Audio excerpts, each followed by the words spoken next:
Happy Tuesday, besties and bosses. How you doing? My apologies, we're a couple minutes later than we usually are. I'm usually pretty much right on time or a minute or so, but all of my internet things decided to log out and need to reboot. I don't know. Sometimes that happens with Zoom. It doesn't usually happen with Facebook. But here we are, and I'm excited to hang with you. I've got a great conversation that I want to dig in. Today, we're going to be talking about, what is my exact title here? I have a title for you all. We are talking about the exact mindset and strategies my clients leverage to make reoccurring revenue and scale their business. It's really fascinating, actually. I pick the topics for our live streams about a month in advance, and I was just recording yesterday the podcast episode that probably is going on about a month or so, and I was doing one of the You Asked, I Answered episodes, which been loving, and we have a fancy form now. If you have a question you want me to answer on an upcoming episode, I will drop that at the end of our live. We have a form, so you don't have to DM me or anything like that. You can just drop the form there. And I would love to answer if you have any questions for me on clarity, mindset, strategy, or action around business, or my personal experience in business, if that's something that's interesting to you. But it's fascinating. The question I was answering is a little bit of what I'm talking about today. And I hadn't looked at what today's live stream topic was, because I usually look at them the morning that I go live. So it's just kind of funny how things line up that way in the zeitgeist. And this was also a conversation that was spurred by a couple client conversations. So clearly, I think this is something we need to be talking about. But it just kind of blew my mind, the synchronicity of that and how that lined up. So very kind of fun thing there. Before we dive into our topic, and I'll prep this for you and tell you everything we're talking about, but we do a giveaway, and today we are giving, if you are joining me live now, later on the live, if you just want to leave me a comment, an emoji, anything like that will get you entered to win. We're giving away one copy of my workshop, Leverage Your Unique Millionaire Blueprint. This is a paid workshop, but you will get access for free to both the workshop video itself and the accompanying playbook. And I think it's a really great one. It walks you through taking a look at your current relationship with money, the unhealthy expressions, and the way you relate to your finances that can be keeping you stuck and undercharging, under-earning, overspending, leaving financial opportunities on the table, and really how to shift that so that you can have that money blueprint that really serves you and the version of financial success you want. It's one I love. I personally love talking about money, and it's how I approach looking at money as well. So I, again, will give that to someone for free. All you got to do is leave me an emoji, say hi if you are live. We will pick someone who is live, because I really want to encourage y'all to be live, because I like getting to have that back and forth. Obviously, I love all of you being on the replay as well. I know we get so many replay watches, and if you're watching the replay, please still feel free to share comments or thoughts. I always come back and look at those, especially if you have a question. But yeah, I like having that back and forth conversation as well. So today we're talking about recurring revenue. We're talking about growing and scaling your business. And the lens I want to look at through, and a couple things we're going to look at specifically, is understanding the difference between gig economy and what it means to be in a gig G-I-G economy, and being a CEO and thinking about your business from that CEO lens. I talk so much about defining and owning your role as a CEO. It's a big part of what I support my clients with, so that they can show up to run their business and treat their business like a business. And I am such a big stickler on that, and understanding business and what's normal in business. I think one of the traps we can have in our online space is you can show up online and you can make money, kind of some money, but being able to grow an actual business that is sustainable and profitable, and that stands the test of time, and that rides the different waves of the economy, and that supports you year after year after year, I personally believe really asks you to think and be a CEO, and again, to treat your business and run it like a business. And I think sometimes there are mentalities and mindsets borrowed from gig economy or the employee world, and they can have us show up online and maybe even make some quick money, but not necessarily actually build a business. And I'm always wanting to have us come back to those core business foundations principles that will support you for the long term, the long run. If you're a client of mine, you know I'm probably sometimes a little annoying about that, but annoying in the good way, annoying in the way that this is what might feel boring in the moment, but really gets to support your financial sustainability, stability. So we're going to take a look at those different mindsets. We're going to talk about gig economy a little bit and a side hustle. And I do want to, before we even dive into everything, we're going to chat about that and some of my thoughts on that, because that's actually the question I was answering. I won't speak to exactly what I spoke to in the podcast that's coming up, but just my thoughts about having a side hustle. So some real talk about that, what the research says about that in terms of having a side hustle or another job while growing your business. I bet it's not what you think. We're going to talk about the, excuse me, I have, I keep doing this, but I have allergies. I think it was a couple of live streams ago. My right eye also keeps watering. I have plenty of client calls where it's like by the end of the call, just one eye is crying. And I cry all the time because I have happy tears with my clients, but that this is more just allergies that's happening, and for some reason they're flaring up right now. We're going to talk about the difference between the gig economy mindset and running your own business, and really why that does make such a difference, and why I want to encourage you to step into that CEO role for your business. We're going to talk about that big mindset shift I see that really helps my clients make that shift. And no, it's not a positive money mindset or mantra. I love me some affirmations, but affirmations are more the icing on the mindset cake. But we're going to talk a little bit more about that way of thinking. And then I'm going to walk through 3 strategies. So these are more, instead of me saying, here's the exact step-by-step process and go on Instagram, post 3 times and make a sales post, right? We could consider that strategy. I really actually want to walk you through the approach, the thought process, the way of thinking and what that looks like in terms of big picture strategy I'm seeing my clients leverage to get fully booked and to make recurring revenue and also to scale their revenue. Part of what I'm sharing today is based on a couple client calls I've had recently. One client was sharing that they've had a 30% increase year after year in their business since we've started working together. I've supported them to go from 0 to they're at multiple 6 figures now. That's been a 30% increase every year. Another client was sharing actually today on our call about some of what we're talking about today and really how that's supported their sustainability. They have a 6-figure business. We've taken from 0 to 6 figures, and really what we're talking about today, the mindset and approach, how that is literally what they were reflecting today has supported that growth and sustainability. So I'm going to walk you through that from the mindset lens and the approach lens, and that's what I mean by strategy versus like here's the exact step to take, because that I want to encourage you to personalize to your business. And I don't have a step-by-step formula. I wish I did, but also I wish I didn't, because that would take all the fun out of business, right?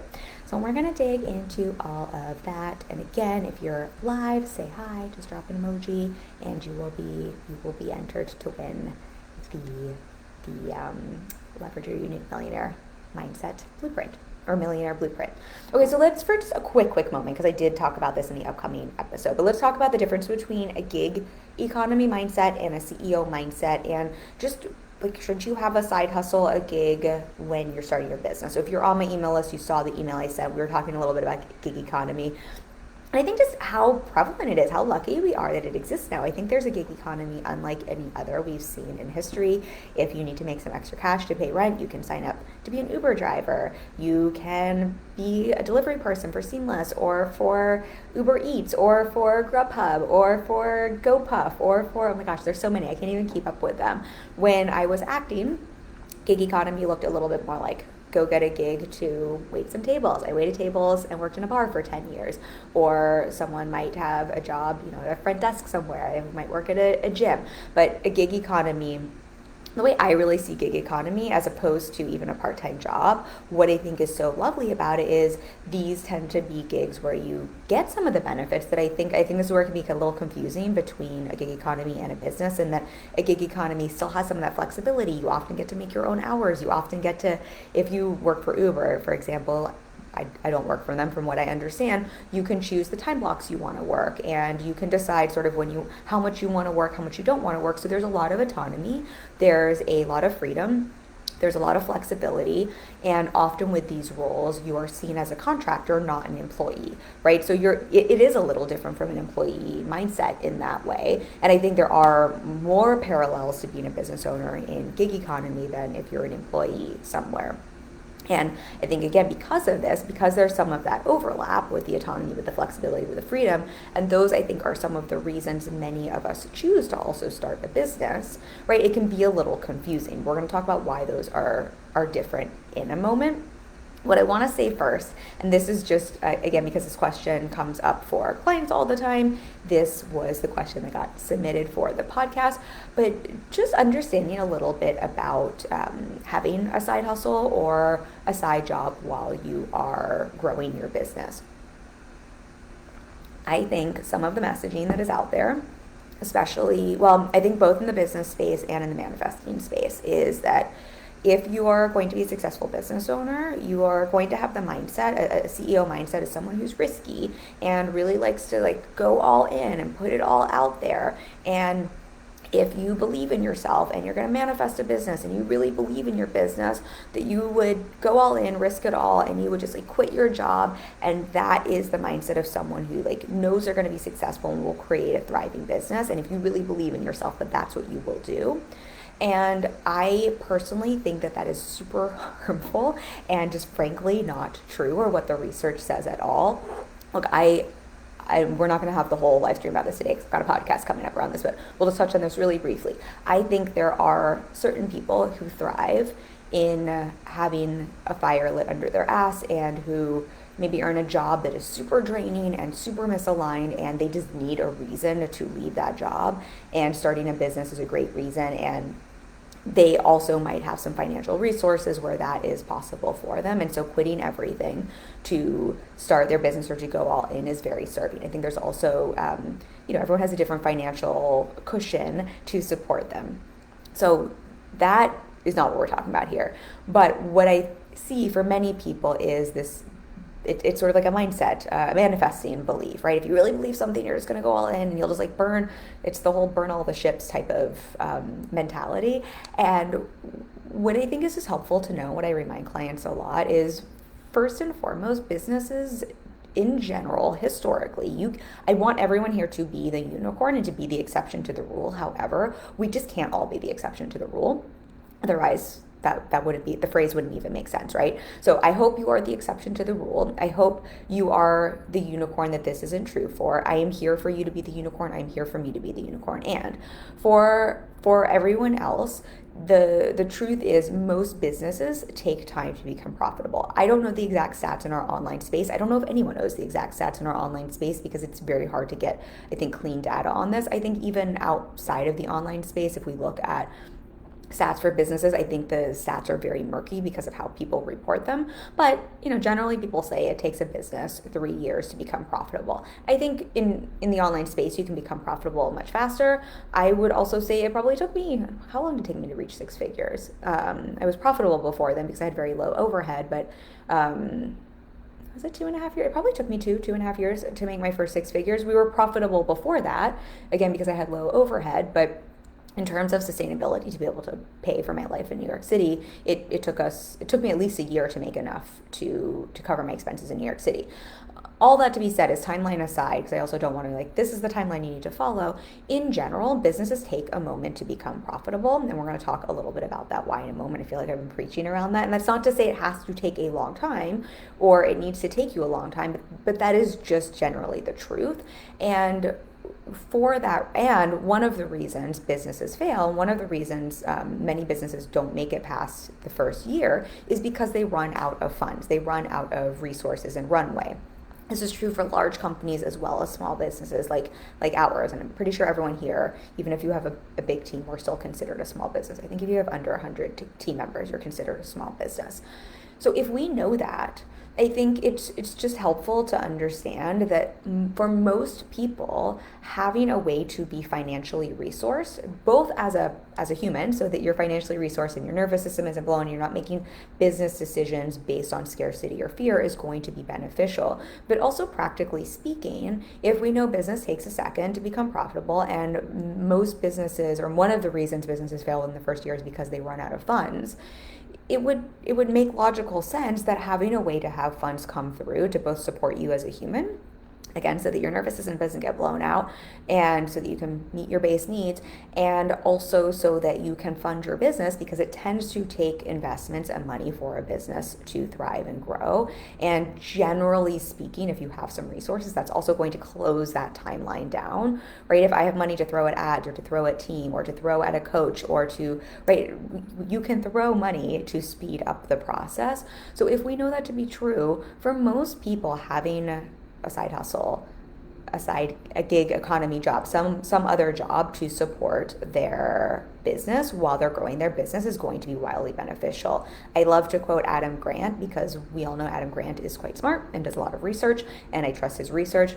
In the originals, he talks about this quite a bit, and people who, successful companies, the the myth is that business entrepreneurs are super risky, but the truth is that they're really not. And very many successful business owners, corporations, Warby Parker's the example they often use, kept their 9 to 5 while they were building their business for all the reasons we're talking about here, so that they could strategically grow that business and not and have the funds and the resources until that was profitable. And I think as entrepreneurs, yes, we are risky in that we're willing to invest money and we're willing to go out and fail and we're willing to go out and test things, right? But that's a very different kind of risky than I'm going to burn all of my bridges so that I'm not financially resourced, so I don't even have funds to risk and invest into my business. So I don't want to make this too much of the live stream today, but I think that's just such a false message that gets sent around. And I think it gets sent around a little bit sometimes from the manifesting world in terms of like, if you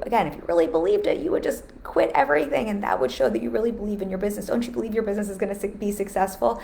And I would say really that's not a manifesting mindset. That is a scarcity and urgency and a false expectation mindset. That's not even how manifesting works if we're going to go with the manifesting principle.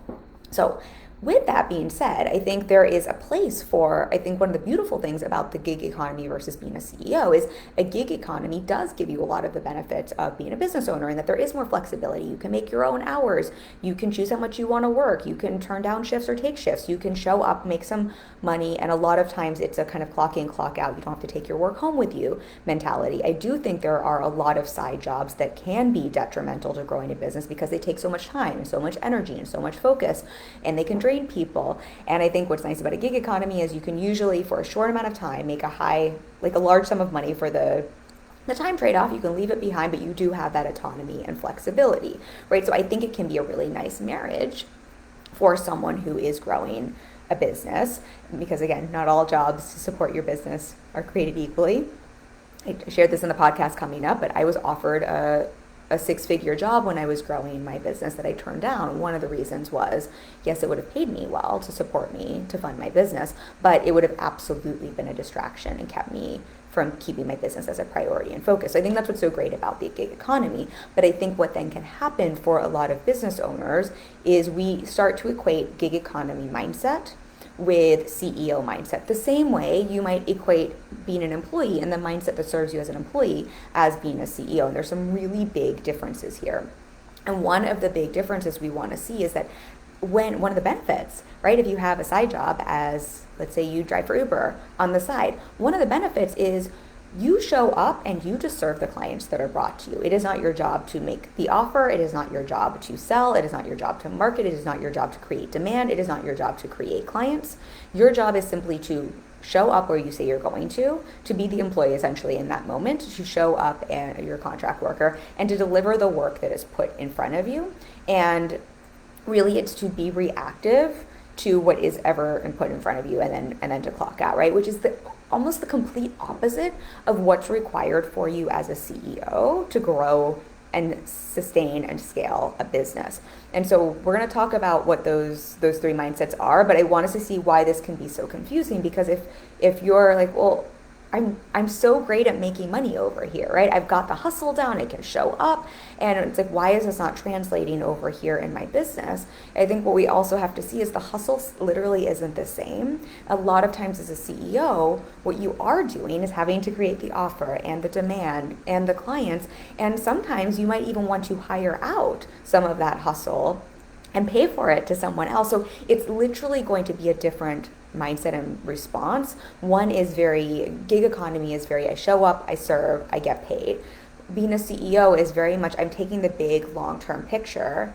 I'm often creating a map, a journey. I'm thinking long-term. I might be the one showing up and delivering. I might also be paying other people to do that. Sometimes I'm even paying money and not seeing the return until later. Again, very, very different than I show up, I serve, I get paid. This is I show up, or I pay someone else to show up, I invest, I show up, and then I make money later down the road. I think also can just be really helpful to see those differences and those trade-offs. One isn't better than the other, but I think understanding the mindset and what's required for either is really important, because otherwise, again, if your goal is to run a business and you want to think like a CEO, and I hope you do, and you want to run your business like a business, I think we just want to understand that difference so we're not taking the approach we might have elsewhere that works really well as an employee or in the gig economy that really just isn't going to be as serving as a CEO. Let me know if this is resonating, if that makes sense. I feel like I'm probably over hitting the point on the head there, but I think we want to understand that difference, because I think that is what I see, especially with clients who come to me who are newer to business. I think this is one of the places that's very easy to get tripped up, or to be doing everything right in your business and to start thinking there's something wrong, because so many of us do come from a gig economy mindset, or are literally working a gig economy job while growing our businesses. Again, I worked a 9 to 5 and a gig economy job when I started my business. I had two for a moment there, so I could pay for my first coach. So I fully get all of this, but I think we really have to see those different mindsets and those different hats we're putting on. Literally how I showed up for my boss in my 9 to 5, or how I showed up for the gig job I had, was a different mindset and approach than how I showed up and thought and ran and treated my business. And I think otherwise you can be doing everything right in your business. We're going to talk about some of those things in a moment. And because you're not getting that immediate response, you're not getting, I show up, I react, I get paid, it can feel like, oh, I'm doing something wrong. And why is it working so well over here and it's not working well over here? And what I want you again to see is it's because you're literally in a different role. And when you're showing up at your 9 to 5, or when you're showing up in your gig economy, you're showing up later on in the process for someone else who's a CEO who's built that whole framework for you. I think that's kind of Captain Obvious in some way. Okay, I see that there's a comment here, but I can't see it because it shows me. This is so weird. Let's see what happens if I refresh this. Technical difficulties today. This is very funny to me. I wonder if I open up Facebook on another. Okay, so while I'm talking, I'm gonna see if I can pull up Facebook and pull up my live stream, though sometimes my live stream doesn't want to show to me in the group. Y'all let me know when you're looking for my lives. Oh, here we go. Okay. Oh, Cassie. Okay, now I can see the comment here. Heart back to you. And thank you for the emoji. And y'all, leave an emoji. You'll get entered to win that freebie. That free workshop that is usually paid to leverage your millionaire mindset, your millionaire blueprint. Oh my gosh, I can't say the name of it. Okay, so understanding that difference, let's talk a little bit more now about what I see as that big shift that I quite literally had a client last week reflect to me that this has increased their revenue by an average of 30% every year. And we work together from 0 to multi-6 figures. And what I was talking about with one of my clients today, we're going to talk about the 3 mindset shifts, but the one in particular that I see as probably the biggest difference maker between that gig economy mindset and the CEO mindset and role in that approach to business. And then we'll talk about that approach a little bit. And then if you have questions around this, let me know. So the first thing here is having both the mindset and taking the approach or the strategy of seeing your role as a CEO, of understanding how to build a client pipeline. So I'm going to explain what I mean by this. I think in some ways what I'm sharing today feels very simple, and I hope it feels so simple because don't hop off if it does, because I think in business, especially in our space, there's such a want to overcomplicate business and want to overcomplicate strategy. And I want you to see everything I'm sharing today is probably stuff where you're like, oh yeah, I know this. And I think our brains just want to overcomplicate. So I want to try to make this as simple as possible, but to see these really are the 3 core things. I see all of my clients who are sustaining 6 figures or more, who are making multi-6 figures or continuing to scale to 500K, 700K, 800K, a million, and many of them that started at 0, right? This is what they're thinking about, and this is how they're approaching their business. So pipeline.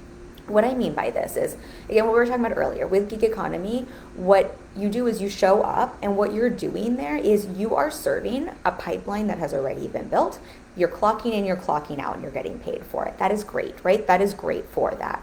As a CEO, what we really want to think about, and I think what we forget about sometimes with all the teaching that's like you can be a millionaire in 5 seconds flat, is that what creates sustainability in your business is creating a pipeline of warm potential leads and clients, and really understanding how to build that pipeline, and knowing that yes, absolutely, you can show up today. I can show up today and do this live stream, and this could technically, I guess, be a very short pipeline, and someone can hear me for the first time today, and someone can be ready to buy, right? In that way, it can mimic gig economy a little bit. It's still building a pipeline, but for any business, even businesses that are quick overnight success, and for someone who has someone show up today and buy today, we still are creating client pipelines, and what creates sustainability in your business is understanding how to build that and what the average customer journey is for people through your world, from the point of first noticing and knowing that you exist to what they do to get to know, like, and trust you, to get warmed up, to understand what it is that you do and why you're the right person that they should invest from or buy from, and where they start to feel safe enough to consider hiring you, right? That's what we're thinking about in terms of a customer journey. And a customer journey tends not to be, I see one post, I buy. For some people, right?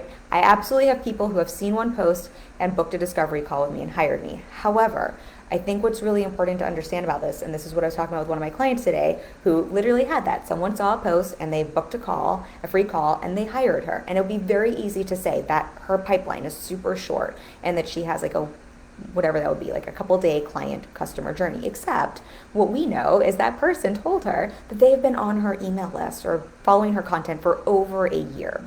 Now, I'm not saying your customer journey has to be a year. This is a little bit of what we were talking about last week's live stream, and knowing that in general, the higher ticket your offer is, in general, again, we're all here for being unicorns. We're here for the exception to the rule. But the higher ticket your price point, the longer the customer journey. Now, customer journey length does not have to be measured in time, like years. It could be measured in touch points.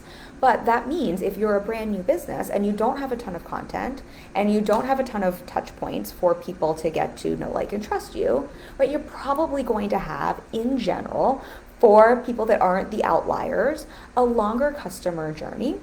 And that's not doing it wrong, right? That is building a pipeline, and understanding then how to build that pipeline strategically is what's going to allow you to, over the long term, have sustainability. Because if you build out a pipeline, right, and you're nurturing that, what happens over time is you just always have someone who's coming to the point where they're ready to hire you, because you've been really strategic in building that, instead of having that gig mentality of, I just show up and I'm hoping someone will be here who's ready.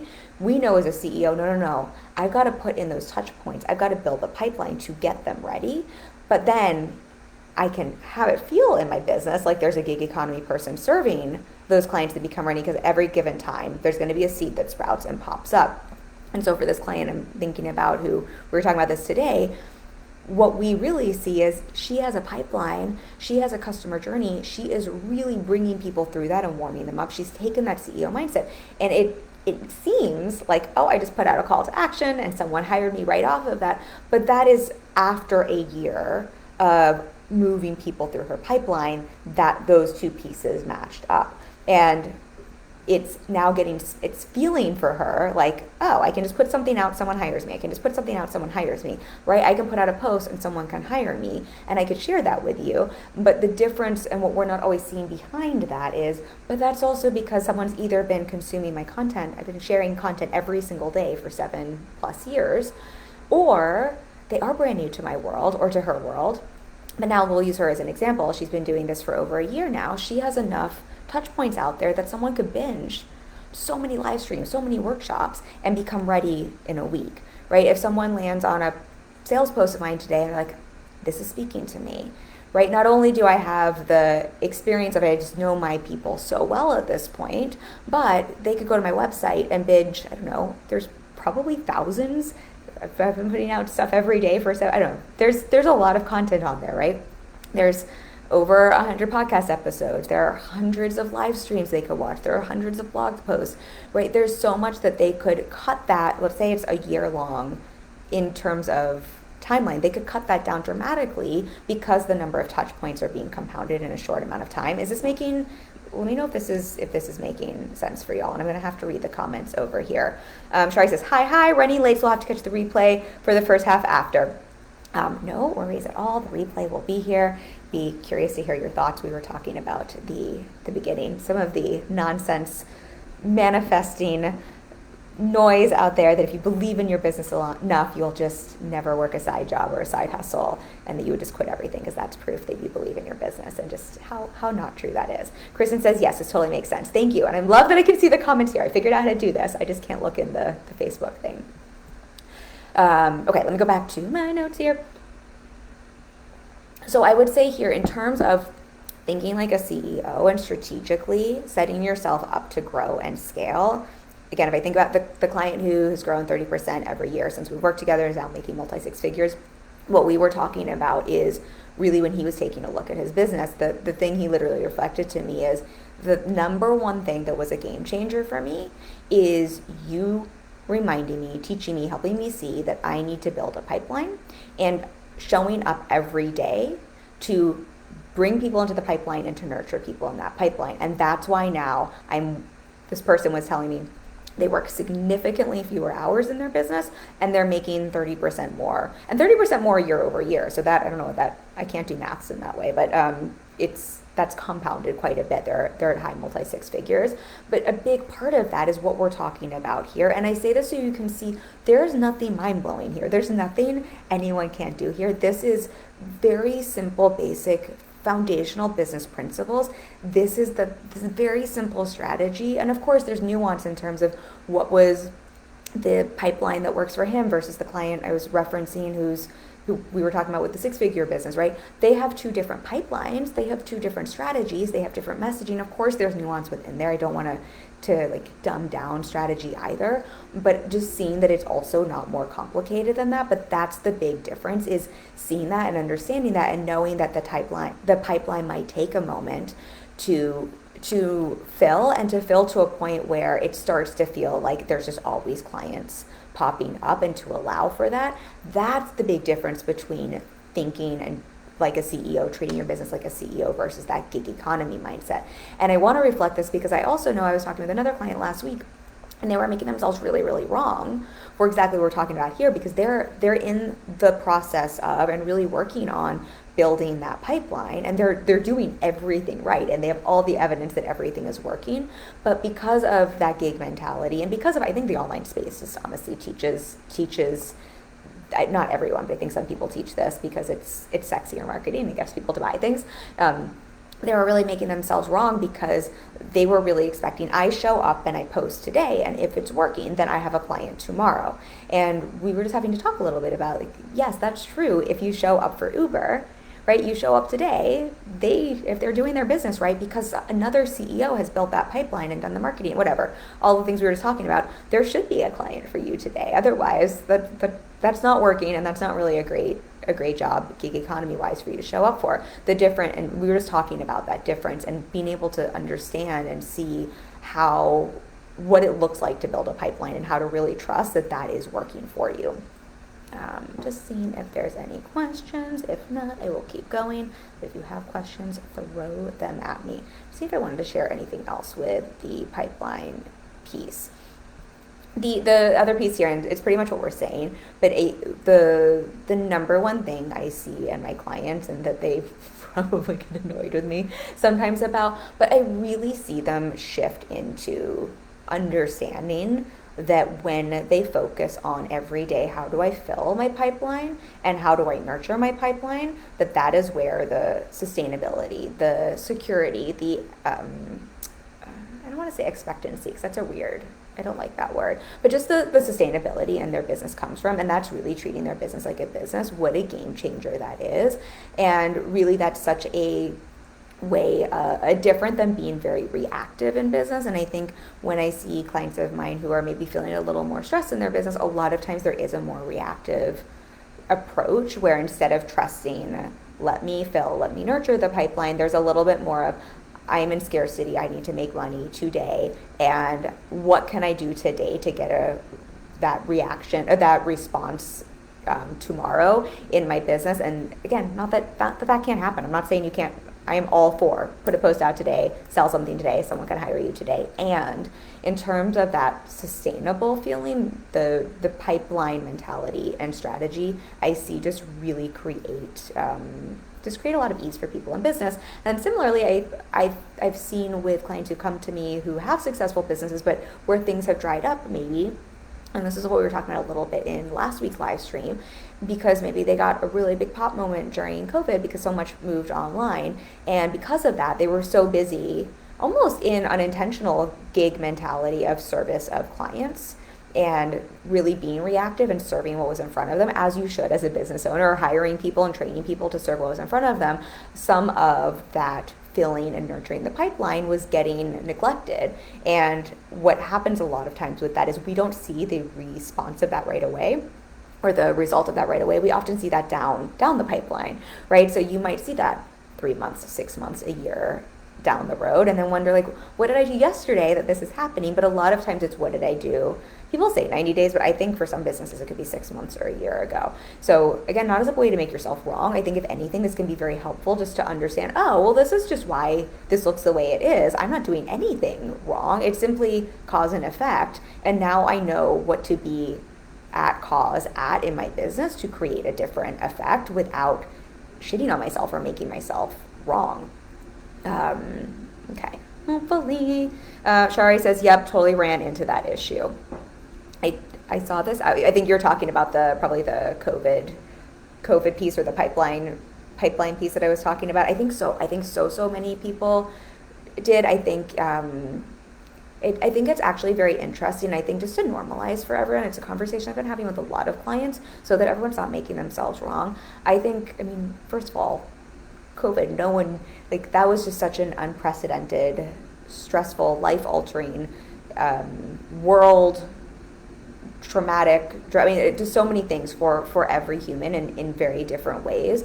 But I think it also impacted businesses in very different ways, and it negatively impacted, obviously, a lot of brick and mortar businesses. It impacted our online space in positive and negative ways. But I think we're also just starting now, just the way we're starting to see health repercussions from vaccines and things like that now. I think we're just also starting to see, like, how is that affecting business 2-3 years down the road, and even in ways of, I think, people who got overloaded or burnt out, and then things like we're talking about here with the pipeline. So I think just to normalize for everyone, but also I think maybe helpful for people to know that that's a very common conversation I'm having with people. And I think it's confusing for many people because it feels like we're so far out from that, especially if I'm in New York City, I'm in the epicenter, so it doesn't feel that far out for me, but that's because I think some of this was so present.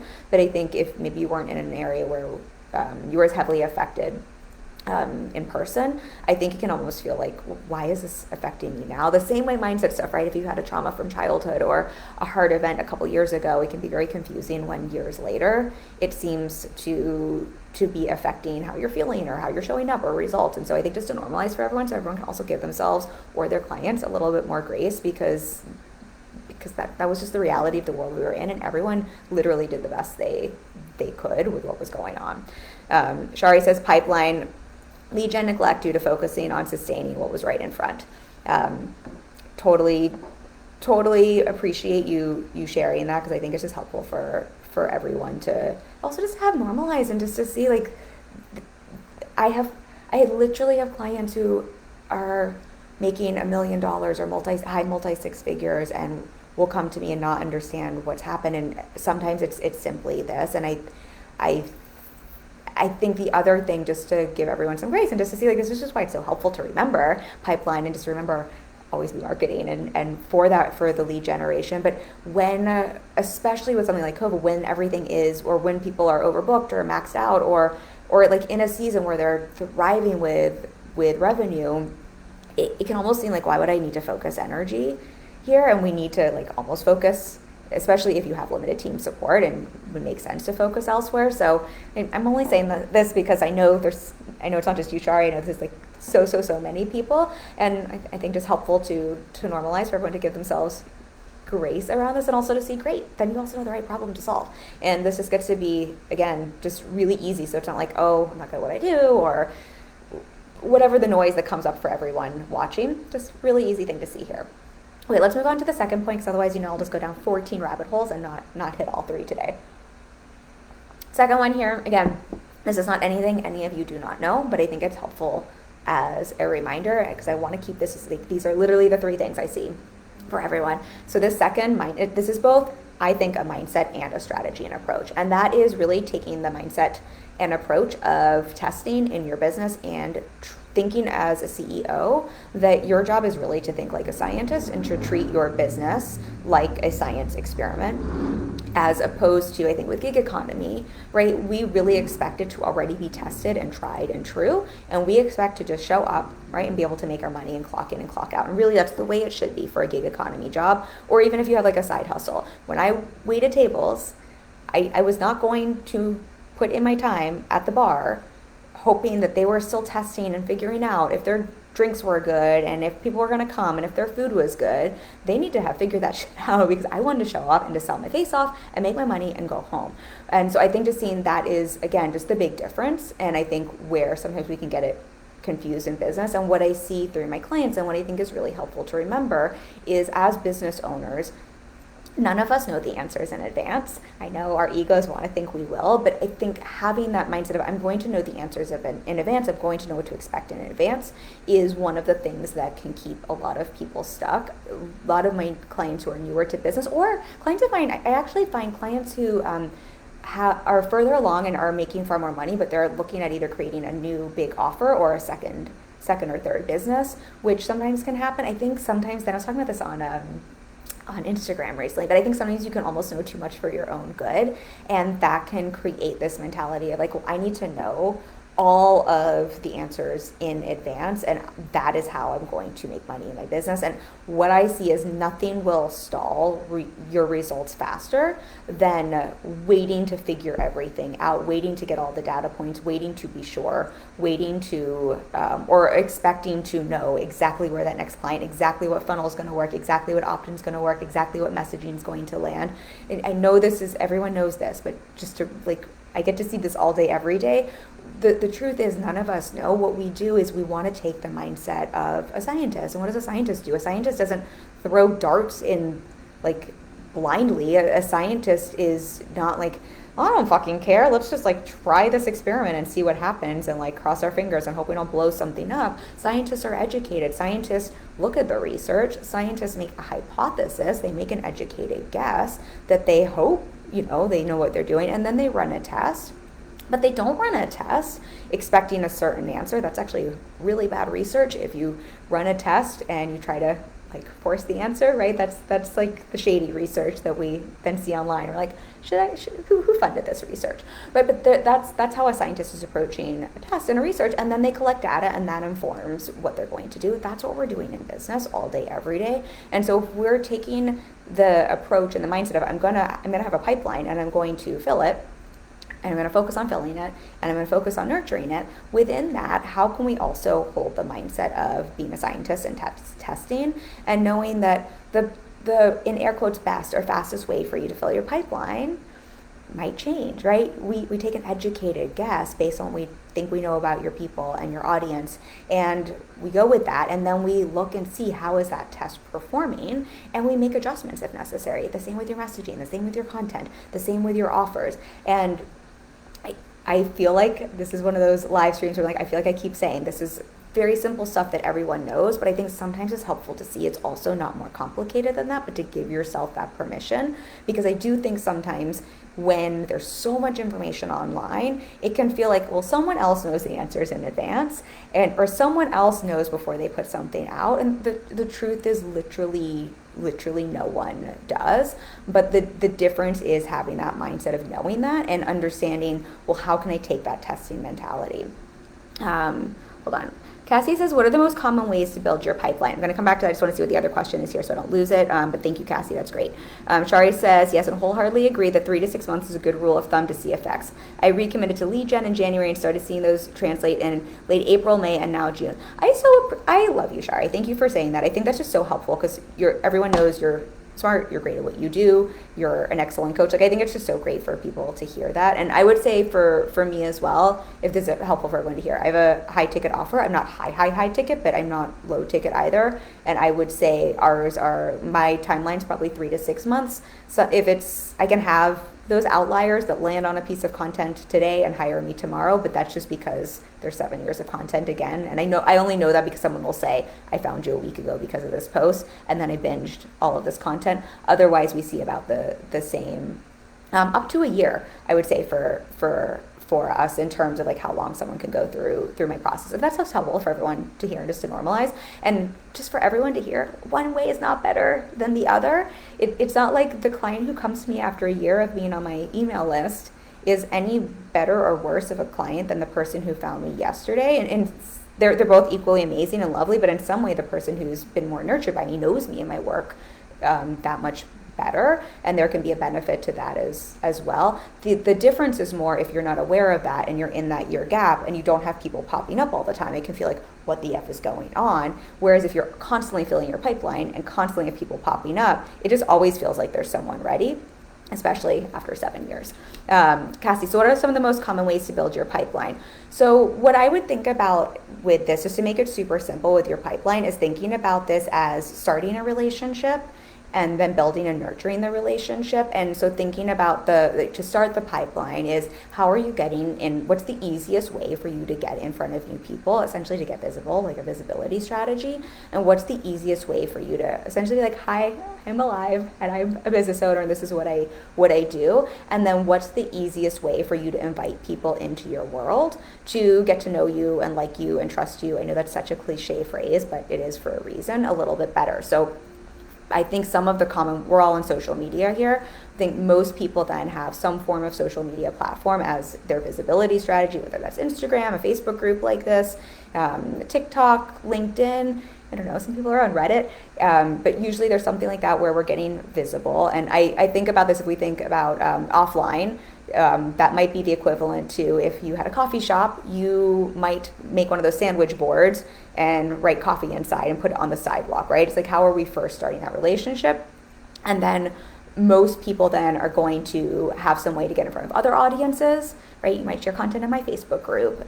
You might get on a podcast, but ways to get in front of other people, right? To bring them, those are your visibility kind of entrance points. And then most of us have ascending micro invitations that are building the relationship. So I think about this like dating. I met my husband on Tinder. That was the visibility. That was like social media, right? That's like being on an Instagram app. That's the visibility, how we first connected.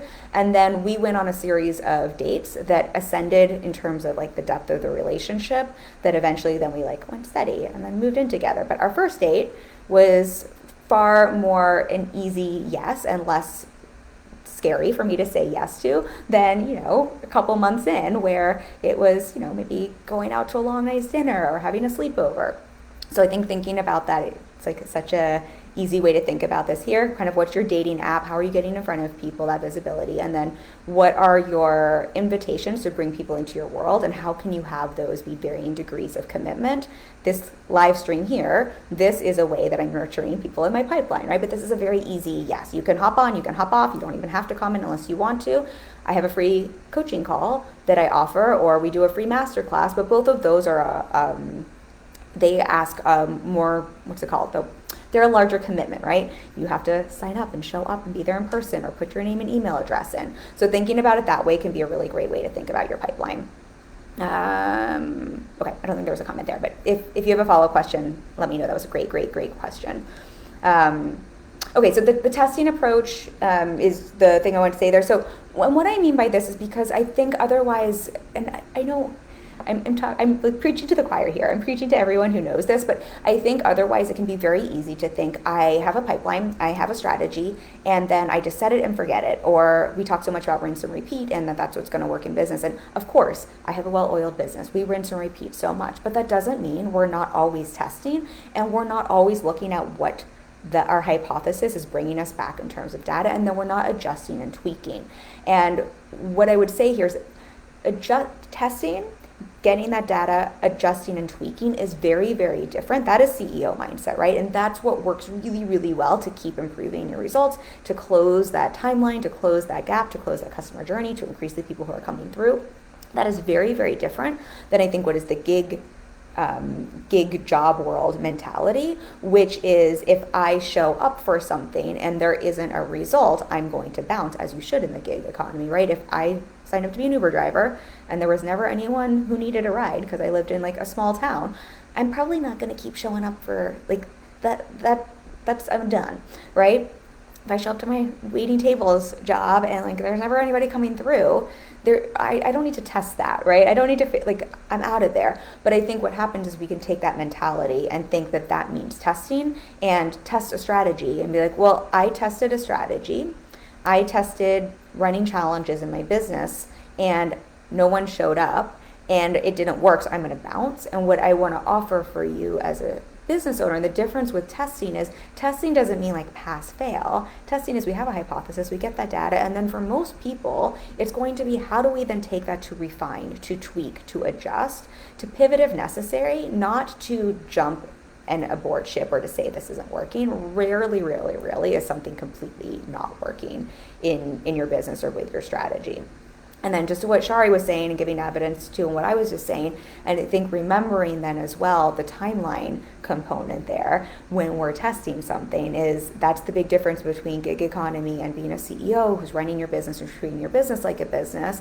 It's not I show up to my shift and there's something I react to, and if not, that means it's not a good place for me to like go make money. It's we show up to test something, but we often have to iterate multiple times to collect a data set that is going to give us enough information, but also to allow for things to play out long enough, for a customer journey to play out long enough for us to really be able to have data that's valuable. So it feels really important there because I think that is one of the biggest differences I see, and what I see through clients is when we're taking that approach and that mindset, that's what leads to those long-term results. And I'm a broken record.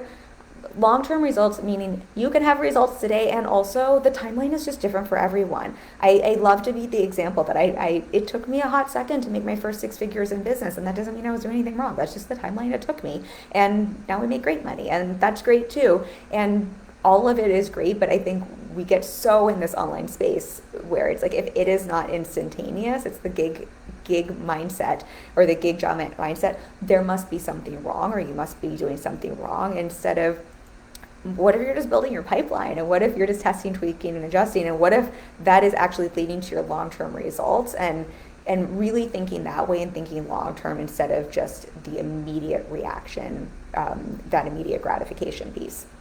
Okay, and the last piece here, I almost put something different here, but this actually, when I was thinking about clients who have made 6, 7 figures, clients who are sustaining, clients who are scaling, when I think about one of the things in terms of mindset and strategies and approach that has supported me so much in my business and the reoccurring revenue, which is something I mentioned in the email, it's really screening for right fit clients versus getting hired by someone because someone picks you. It's really funny. I think my coach actually was talking about something about this today, and I swear I picked this topic like a month in advance. It's just funny how those things can be so synchronicitous. Is that the word?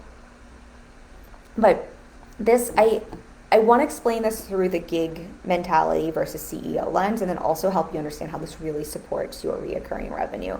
So I think with a gig mindset or mentality, again, if you have a side gig or a side hustle that is supporting your business, we talked about this at the beginning of the live stream, there are so many benefits to that. We are not making that wrong. I am so for that. I think that can be one of the best things people can do when they're growing their business, to take all the pressure off and to give you the funds you need in your business. And there's going to be a very different mindset there. When you have a gig job, you serve whatever clients are put in front of you. When I waited tables, when I worked at the bar, it wasn't when I was like, I don't think you're the kind of person I want to serve cocktails to. It wasn't like, you know what, I don't like your attitude. So actually sometimes I could say that because I worked at a place that if someone was a jerk, we could kick them out. But for the most part, I kind of we don't really vibe. So like, I'm just not going to serve you cocktails today. Or you're a little snarky, so you're not the person I'm going to serve today. No, I showed up and I did my job, right? And I served the customers that showed up at the bar.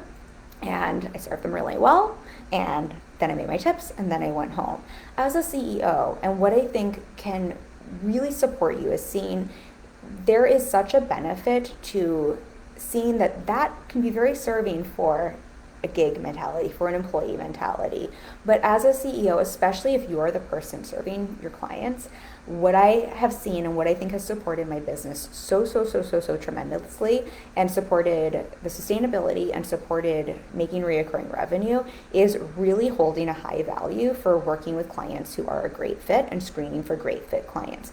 It does not mean I always get it perfect. It does not mean that, there's never been someone who's come through the door where we've had to say like, hey, maybe this isn't the best fit. But I can sincerely say I love, love, love, love my clients, which also makes it a lot easier for me to want to keep showing up to serve them and wanting to keep market to bring in more clients and energetically being open to receive more clients. And I hold quite a few clients at any given time. My fully booked number, because I only do one-on-one and because I like this a lot, I think is larger than many, many other coaches. But one of the reasons I'm able to do that is I love everyone I work with, and I think that also makes it easier for clients to want to renew and to re-sign, which makes making reoccurring revenue far, far easier, because that means, yes, of course, we continue to focus on filling my pipeline every single day, but there's such a lower need for that at a certain, I've been fully booked for 4.5 years. Part of what makes that easy to stay fully booked for 4.5 years is I'm not having to refill my roster every month. I'm rarely, like, I'll have a couple spots or I'll want to do an intensive, but because I work with people I like who usually at least renew once. And part of that, I think, is because there's such a screening for those right fit clients. Now, the reason I'm sharing this, and the reason I say this is both a strategy and a mindset, is I think this is partially a mindset as well, because I think there can be an element of thinking, well, that's great, Kim. You can say that when you're fully booked. You can say that, like, of course you can screen for right fit clients now. But what I know and what I can reflect to you is this has been my mindset for 4.5, 5 years. And I have throughout the years, kindly, lovingly, had calls with people that I have turned away or let clients go who I love as humans, right? Who I think I've literally said to someone before, I would love to get a drink with you, but I really don't feel great about offering coaching to you, or I really don't think I'm the right fit for you. I've had clients who I've worked with where we've had conversations and like, I think you're amazing, and I don't think I'm actually the right fit for what you're looking for, right? And I did that before I got fully booked, and I've continued to do that. And I reflect that here because I think the mindset is a little, we do that after the fact, but I would say I really think that's helped to create the reoccurring revenue, because then you know and can trust you're bringing in those right fit clients that I think make for so much more ease in your business. I think that also then kind of brings it full circle to the pipeline, because the more you're taking that mindset and screening for that, and this does not mean like I like you, I don't like you. That's not what I mean by right fit clients. I really mean in terms of they have the problem that you can solve, and that there's, with coaching, I call it a coaching chemistry. You might offer different services, but there's probably chemistry there if you do a service. And then I think it's more an alignment of values and personality in that way, but not, I don't think of it. There are plenty of people I really, really like that I just know I'm not the right fit to coach for. But where was I going with this? But then this, I think, can really reinforce your pipeline, because the more you're clear on this, the more this goes back to then informing, how am I getting visible? What am I speaking to? Who am I speaking to? What am I sharing in my content? What am I not sharing in my content? What am I putting up in terms of qualifiers for people? And so I think seeing how this is both something that can serve you in the moment, but can also reinforce that original part of both the mindset and strategy we were talking about. I want to see here. So I have to toggle back and forth to see the comments. Let's see. Sarah says, love what you do and the clients you enjoy working with, and you create a full book. Yes, exactly, Sarah. Love what you do and the clients you enjoy working with, and you'll create a full book. I mean, it sounds so cheesy, but it really is true. Sherry says, what's the difference now in how long it takes to fill an open spot compared with previously as evidence of the pipeline working long term? Let me come back to that. I just want to read these because I don't know if they're going to fall away, but I'll remember that question. Sarah says, you can't work with everybody. You can love them as a person, but not as a client. Total difference. Exactly, Sarah. That's exactly. And Sherry says, so agree, Sarah. And if I missed a comment, y'all, because these are popping up in a funny way, pop it back up for me, because these are the only ones I can see right now. But it is exactly that. I think I'm a lover of people in general. I tend to like most humans, but I've also learned that I can like most humans, but that doesn't mean I'm the right fit coach for every human, and that's a very, very different thing, and that's okay, and that also means there's enough for all of us to go around. I might not be the right fit for someone who is the perfect fit for one of my clients, for example. And I think sometimes we think fit can either mean like, don't like, or I think we think it can mean skill set. We can make ourselves wrong, I think, in that way. And I've really just seen it that I'm assuming everyone here is really good at what they do. I think there's so many other factors, and I think the more you can allow for that, the more ease you can create in your business. And again, the more that can go back to reinforce the pipeline and just what you're speaking to in messaging and marketing and sales, and how you're filling your pipeline. So you can fill your, I talk about this so much with Words That Sell, but so you can fill your pipeline with the right kinds of leads that turn into right fit clients. I think right fit clients start with bringing in the right fit leads to begin with. Okay, so Shari was asking how long it takes to fill an open spot compared with previously. As evidence, okay. I'm trying to think of how to answer this in a way that's helpful. So in terms of if I have an open spot, generally they fill pretty quickly in terms of if I have something, like I've stayed fully booked. So if I have something open this month, it will generally fill. If I have an intensive that we open up, that will generally fill. But I think what's really, really important to say about that, and the reason for that is, I think the pipeline is, for the most part, probably the same in terms of who fills that spot is often someone who has been in my pipeline for 3 months, 6 months, up to a year, sometimes longer. I think it's just that they've now gone through the pipeline long enough that at any given time, there's someone who's like, I think of this as seeds. If you plant a seed, but you're planting a seed every single day, there's a different plant, a different crop that comes up every day. So there's just a different crop. There's just a different person who's ready at any given time when a spot opens up. So it's sort of like it feels like, oh, it's immediate, but in general, it's not so much that it's immediate. It's that those seeds have been planted. It's just because of the timeline, because 7+ years, right? Like that there's just someone who's popping up at any given time. If Shari, let me know if that makes sense, or if that helps, or if you have a different question that is like maybe gives a different nuance to this. And then there are outliers.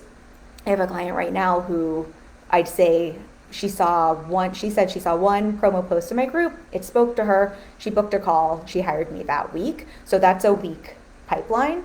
But this is what we were talking about earlier. That's a week pipeline, but she went to my website and binged. I don't know how much she binged, but she was able to binge tons and tons of content in that week. So it's almost like she condensed probably 3 months into a week. So it was a week-long pipeline, but multiple touch points that kind of sped that up in between.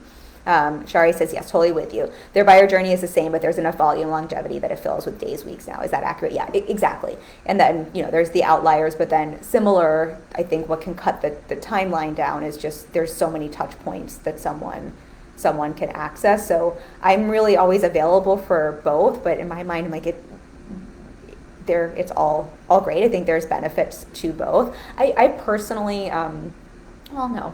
I was going to say I somewhat love when someone's been through a slightly longer buyer journey, because I think because of the fit piece we were talking about, I really love working with clients that I know want to work with me, that we know it's going to be a really great partnership. I think that's how we're going to do great work together, and I really see the benefit of the long-term partnership. So in some ways, if someone has been in my pipeline just slightly longer, to me that makes me think, oh, okay, like I can trust more that this is going to be a fit, because I'm screening for that as well. So when I love the readiness of someone who sees something, they know they're ready. So I was going to say, I don't want to say I like one better than the other, because I do love that readiness, but that is sometimes where I will have give a potential client a little bit more of a challenge, just to really make sure that we are a fit, because for that reason. And I'm saying this hesitantly for everyone, because I think I have Shari, I know you do one-on-one, but I know not everyone does one-on-one in this way. I do have a slightly different business model than most people here, in that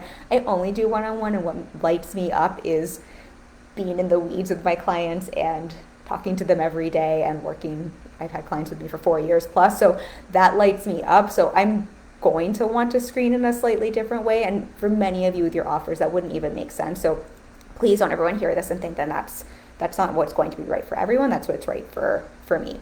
Let's see. Shari says, so what can we bank as evidence that here is filling a spot within weeks? Wait, so what can we bank as evidence here is filling a spot within weeks? Yes, I think what you're saying is that evidence, yes, that you can, yes, there's absolutely, exactly. So I think if I'm hearing your question right, is absolutely take this as evidence that all of you can fill a spot this week and next week. And, right, and even if you don't have a pipeline, I say this to my clients all the time. We are here for clients now, and we are here for clients later. We are here for understanding the foundations of business and building the pipeline, right? And setting up that sustainability. And what I think of sustainability is, and the pipeline is like that, I don't know if the word's like security blanket in your business, right? That's the kind of the security in your business. And we are also so here for the outliers and for clients now. And all of you can book a client this week, even if you don't have a pipeline, right? Because you can, if you're showing up, and especially if you're showing up with consistency and you increase that consistency with a little more frequency to have those more touch, like to have more touch points. If you speak to someone and you know you're messaging and you're speaking to the right person, right? Things can move very, very quickly. I don't want to create the story here for anyone that everything has to take a long time. And if you're also building that pipeline, or if you've also been building that pipeline, like Shari said, she's been doing lead gen since January. I think also then holding like, well, then that gets to be really fun where it's like, how can we play with that as evidence of then people can just start popping up all of the time, and really holding that to be true too, because I think that's the mindset that can just create a lot of like ease in your business when you know, wait, I've been doing all the touch points. I've been filling this pipeline. Almost like, how can I just like kick back now and wait for some of these crops to pop up? I'm going to keep planting seeds. Like, I just know some of these are all going to start sprouting. I think that's what you were saying, Shari. Okay. Let me just see. I always go over, y'all. Let me just see here if there's anything else I wanted to share with you. Oh, okay. So this is the last piece here. Just with the fit piece, because I do think this is part of the CEO mindset, and I know this is probably one of the more challenging things to lean into when you're filling your pipeline and waiting for the crops to come in and you're wanting to make money and you're wanting to book clients, is the right fit mentality. I think in terms, like, I think it logically makes sense for everyone. And I think it can also feel very easy to want to trick yourself and be like, well, if I can make this work and they're going to pay me.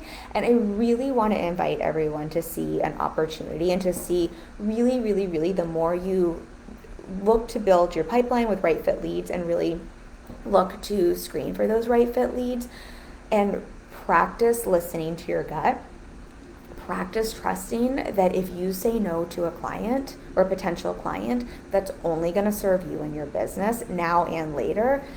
I feel like that is one of the hardest things to do, and I really want to encourage everyone to play with that. What I have seen, and I think it's really fascinating, this is maybe a little woo, but I don't know that it's woo. I think we could get some practical research or something practical around this too. But what I have seen is when I say no to someone who's not a fit, and because I have the belief that, like, of course there's a right fit client around the corner, it's really interesting to me how, like, very quickly someone who's like a really great fit comes in. And I know not everyone is necessarily fully booked at this moment, but if you take that mindset of if you're fully booked and you're always fully booked, and like holding your spots with like care, because the way I think about it is I'm not like covetous of my spots, but I have limited spots, right? And so if one opens up, I do want to have some care around that. Sort of like if you're dating, right? You don't want to be so choosy that you don't give someone a chance, but you've got limited precious time. You want to be kind of covetous around that. I think when you can have that mindset, then, and just to think like, take that mindset before you're fully booked, and to think, however many spots everyone has here, whether it's 10 spots or 20 spots, right? You have limited spots, and to think about like, how can I really hold each of those spots to a high standard and with a lot of care, and be willing to say no to those people who wouldn't be good to date, right? Great as humans, but not great to date. The easier I think it is, and I find it really fascinating in terms of like how that can, I know this is a little, but how that can energetically call in someone where you're like, this is why I said no to that person who was a great human but not a great fit, because look at this person who is like, we've got the best chemistry, and this is exactly who I was meant to serve and support next. So I wanted to share that. I know that sounds a little woo, but I really, really, really do believe that. And Shari says, not to give you another tangent, but also wanted to add this about the right fit aspect, really serving the pipeline as evidence. I've had several people reach out because of my testimonials on your website and ask about working with you. And if fact, before hiring you, I reach out to past clients of yours too. And of course, we all say great things and end up working with you. So I think those right fit clients end up invisibly doing your pipeline conversion long work as well. Well, thanks for sharing that. I don't even think I knew that. And I think exactly. I think there's something to be said for that as well, just in terms of, and I'm like probably a little blushing here, but it's very very sweet for you to say that. But I think that's exactly it in terms of the working with right fit clients. I mean, I think it's an integrity thing, but I think it's also remembering that when you work with people who are a great fit, then those people are going to be great word of mouth advocators, marketers for your service, and this is a small world, and what a benefit that can be too in terms of what Shari's saying here in terms of your pipeline. I think the other thing that you're speaking to, Shari, this is not at all what the conversation is about, but now I am on a tangent. I've had clients of mine tell me they've been hired because someone was looking, maybe they hired me as a coach or whatever, but they were looking for a different service and they were on my testimonials page. And that's how someone like landed on their website design page or on their OBM services page and connected with them. So remembering just in terms of filling your pipeline and getting visible, how there's all these very interesting ways we can get visible. I have one client I adore who found me because I did a interview for Satori, like I don't know, it's like this baby Kim, business Kim, however many years ago, but my testimonial's still on their homepage, and that led her to my website to hire me. So totally not what we're talking about at all outside of maybe the visibility piece of pipeline, but I think just for everyone remembering too, you literally don't know how showing up in even the way of leaving a testimonial on someone's website, how that could be planting a seed for future visibility. And so playing with that and remembering that I think can also just be helpful when maybe in the moment it's feeling like I don't even know if I have any seeds planted or if anything's growing. I think remembering even those can be really seeds that can lead to clients, and it's really fascinating sometimes to see for all of the expected ways and the systems and the processes and the strategies and the funnels we have, the interesting kind of like tertiary ways clients can come through. Okay, I think that is everything. I appreciate y'all being here. I appreciate the questions and the reflections. It makes it so much more fun. I'm glad I figured out how to read the comments, and we'll just make this work next time. If anyone watching now in the replay has a follow-up question or something I didn't cover or something you want more clarity on, throw it at me. Otherwise, I will pick a winner for our giveaway, and then I will be back next week to hang with y'all. Lots of love. Bye.